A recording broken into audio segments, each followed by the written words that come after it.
Twitch influencer Cenat is being charged with inciting a riot after his game console giveaway caused chaos and violence in Times Square. He was giving away PlayStations when things went crazy. The incident is raising more concern over the influence of social media personalities. Professor of Advanced Media in residence at the Newhouse School of Public Communication, Shelly Palmer, is here to break it all down. And Shelly, when we talk about Cenat, I mean, this is a guy who has millions of followers on the platform Twitch and YouTube, and he can make a living. I mean, this is a real celebrity in the modern world right now. It's an absolute celebrity. There's no question about it. Influencers are maybe few and far between, the way that TV stars or movie stars are few and far between. But people like Cenat are incredibly popular and incredibly powerful. They're not in the public eye for television viewers so much, but they are in the absolute forefront for their own audiences, which happen on Twitch and YouTube and Instagram and all of the social media platforms that you commonly use, but not sure you're a follower. And we know that the story here is that he wanted to give away these PlayStations. He wanted to sort of have this event. The snap of his fingers, sort of things go a little haywire. Were you surprised in watching this, how quickly he was able to generate so much attention? I mean, thousands of people showing up in the same place at the same time. Is that strange? Is that odd? Is that something that we see normally? First of all, it's rare because of how powerful he happens to be.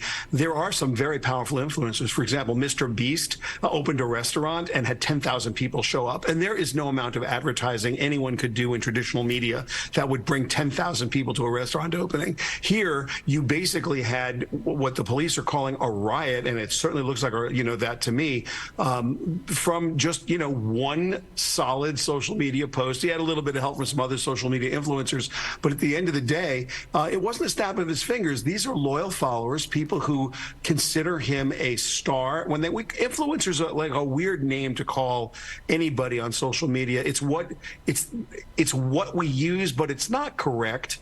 These people are giant personalities. They have incredible followings. And by the way, it may not be your cup of tea. What Cenat does on Twitch is he plays Fortnite and he plays Call of Duty and he does a few stunt videos on YouTube.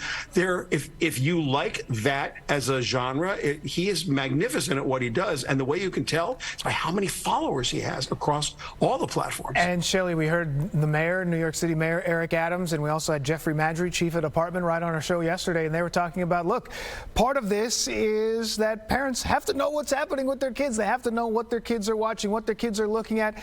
They had parents showing up there in Union Square saying, hey, I think my kid's in there, I got to go get him. But they couldn't let him go in because things had gotten so out of control there. This is one of those things where the mayor is saying, hey, look, parents, we can't let these influencers raise our kids.